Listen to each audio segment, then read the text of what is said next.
Hello दोस्तों, स्वागत है आप सभी का आईपीएस क्लर्क और पीओ का फाइनल वैकेंसी। ये जो वैकेंसी है वो सभी आरटीआई रिप्लाई के बाद है। अब इसका मतलब ये नहीं है कि इसके बाद वैकेंसी आपका बढ़ेगा नहीं, मतलब अभी तक का जितना भी आरटीआई रिप्लाई फाइल हुआ है उसके बाद का यह वैकेंसी। अब चलिए हम आपको बिना समय गवाए जल्दी से आईपीएस क्लर्क और पीओ का फाइनल वैकेंसी बताते हैं और उसके बाद ये भी बताएंगे कि आगे कितना वैकेंसी बढ़ सकता है इसका, और अभी तक किस किस बैंक ने कितना कितना वैकेंसी को अपडेट किया हुआ है।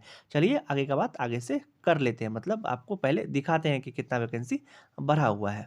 1 अप्रैल को आपका रिजल्ट आने वाला है और उस दिन भगवान जी का दिन भी है, सैटरडे है। और हम भी आपके साथ बराबर लगे हुए रहते हैं, लेकिन आप लोग क्या करते हैं कि बिना चैनल को सब्सक्राइब किए हुए और बिना वीडियो को लाइक किए हुए यहाँ से चले जाते हैं।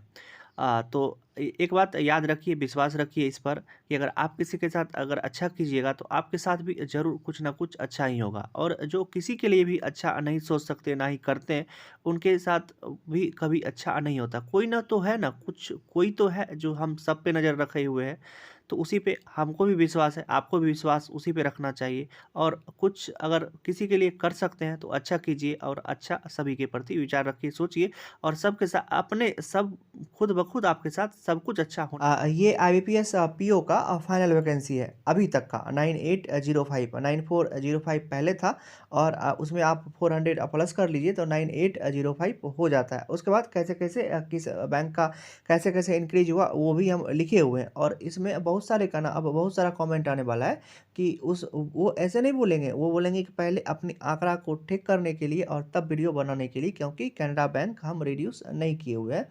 तो इसीलिए मतलब कैनरा बैंक का जो वैकेंसी बोल रहे हैं आप लोग की रिड्यूस हो गया है, और उसमें हम इसमें रिड्यूस नहीं किए हुए हैं, लेकिन वो ठीक है। अभी आपका फाइनल वैकेंसी यही है 9805। अब बात कर लेते हैं थोड़ा उस बैंक पे। देखिए, सबसे पहले तो सब बैंक का वैकेंसी लगातार इंक्रीज हो रहा है और ये अच्छी बात है। और आपके और एक बात हम बता देना चाहते हैं कि जैसे बैंक ऑफ महाराष्ट्र का वैकेंसी आप लोग को इधर इंक्रीज देखने के लिए मिला है ना, 400 आईपीएस पीओ में, तो उसी तरह इंडियन ओवरसीज बैंक का भी वैकेंसी बढ़ने वाला है। इंडियन ओवरसीज बैंक का भी वैकेंसी बढ़ने वाला है।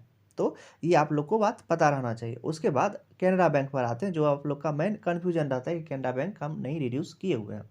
हम क्या अपने प्रीवियस वीडियो में भी ये बताए हुए हैं कि कैनरा बैंक वैकेंसी उतना रिड्यूस नहीं कर सकता है, क्योंकि बैंक यूनियन नाम का भी कोई चीज़ होता है। भले ही आपको आरटीआई रिप्लाई अगर कहीं से मिल गया है, आप उसमें देख लिए हो, तो ऐसा नहीं है कि आरटीआई रिप्लाई वो फाइनल हो गया। अगर आरटीआई रिप्लाई में आपको देखने के लिए मिल गया तो वही फाइनल वैकेंसी है, उसके बाद वो बैंक कुछ भी नहीं कर सकता, बैंक बढ़ा घटा कुछ नहीं सकता है। इस बात को आप लोग समझिए, इसीलिए इतना रिजिड नहीं हो जाइए कि नहीं इसका वैकेंसी इतना घटा ही है।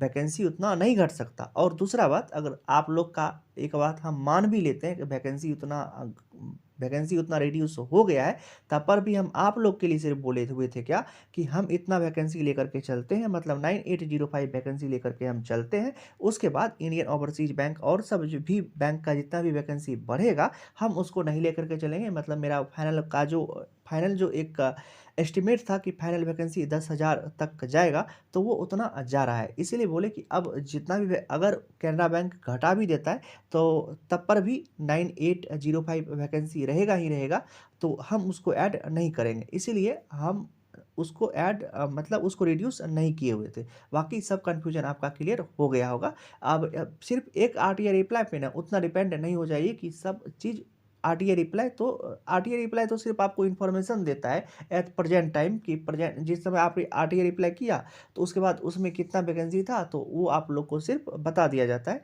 ऐसा नहीं कि होता है कि वो फाइनल था और आपको उसके बाद उसमें कुछ इंक्रीज डिक्रीज नहीं हो सकता है। ये बात आप लोग समझते होंगे। अब चलिए बात कर लेते हैं आईपीएस पीओ का। आप लोग का फाइनल हो गया कि 9805 वैकेंसी, 9805 वैकेंसी। और अगर अब भी कुछ रहता है दिक्कत तो कमेंट कीजिएगा, और ओपन प्लेटफॉर्म है आप लोग को, तो बोलने का तो कुछ भी बोल सकते हैं। चलिए अब बात कर लेते हैं थोड़ा सा आईबीपीएस क्लर्क के बारे में। देखिए, स्लाइड तो बना हुआ नहीं है, हम बता देते हैं आईबीपीएस क्लर्क के साथ क्या क्या हुआ है। तो सबसे पहले आईबीपीएस क्लर्क का जो नोटिफिकेशन आउट हुआ था उस समय 6035 वैकेंसी था। अगर वैसे समझ में नहीं आता है तो आप लोग एक पेन मतलब पेन पेपर लेकर के बैठ जाइए और थोड़ा सा लिख लीजिए, 1 मिनट में हम सब चीज़ बता देते हैं। पहले 6035 वैकेंसी IPS का जो मतलब क्लर्क का नोटिफिकेशन जिसमें आउट हुआ था उस समय, उसके बाद 6035 वैकेंसी था। उसके बाद कुछ कुछ बैंकों ने इंक्रीज किया हुआ है वैकेंसी। उसके बाद 687 PNB ने ऐड किया, 1000 सेंट्रल बैंक ऑफ इंडिया ने ऐड किया, 119 बैंक ऑफ इंडिया ने ऐड किया। उसके बाद 328 इंडियन ओवरसीज बैंक ने ऐड किया, 793 इंडियन बैंक ने ऐड किया और 300 वैकेंसी बैंक ऑफ महाराष्ट्र ने ऐड किया। अभी जो इसका फाइनल है excluding bank of Baroda, excluding bank of Baroda बोल रहे हैं, मतलब बैंक ऑफ बड़ौदा को हम इंक्लूड नहीं किए हुए हैं, तो फाइनल वैकेंसी 9262 जाता है, 9262। इसका जा रहा था 9805 और इसका 9262। तब पर भी हमें जो अंदाजा है कि जैसे IBPS PO का वैकेंसी हमको जितना सोचे थे उतना देखने के लिए मिला, तो हम अभी भी पॉजिटिव है कि इसका भी वैकेंसी लगभग 12 से 13 हज़ार को टच करेगा ही करेगा, मतलब लगभग 13 हज़ार इसका वैकेंसी जाएगा ही जाएगा। क्योंकि अभी भी कुछ बैंक का वैकेंसी और ज़्यादा बढ़ेगा, जिन्होंने कम नंबर में इंक्रीज किया हुआ था और जिन्होंने कुछ कुछ बैंक का और ज़्यादा वैकेंसी भरने वाला है, तो इसलिए एक्सपेक्टेड वैकेंसी इतना हो जाएगा। तो इसके लिए आप लोग श्योर रहिए। और दूसरा बात कि इसका वैकेंसी अभी ना 9262 ही है, excluding bank of Baroda, bank of Baroda को छोड़ करके चले हुए हैं। तो आप लोग का दोनों चीज़ कंफर्म हो गया होगा कि किसका कितना वैकेंसी है। तब पर भी अगर कोई डाउट रहता है तो पॉजिटिव रहिए और कमेंट कीजिए। देखिए ज़्यादा अगर निगेटिव सोचिएगा ना तो निगेटिव ही आपके साथ हो जाएगा, कुछ ना कुछ जरूर निगेटिव होगा।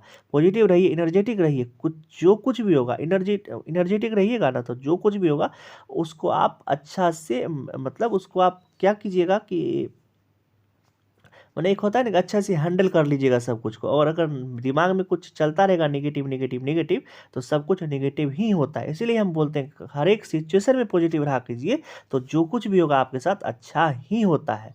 समझ लिए ना? तो इसीलिए बोलते हैं पॉजिटिव रहा करिए। चलिए वीडियो को यहीं तक रहने देते हैं। कुछ भी कन्फ्यूजन होता है तो कमेंट करके पूछ सकते हैं। मिलते हैं इसी तरह के किसी दूसरे वीडियो में, तब तक आप अपना ध्यान रखिए। Love you, bye bye.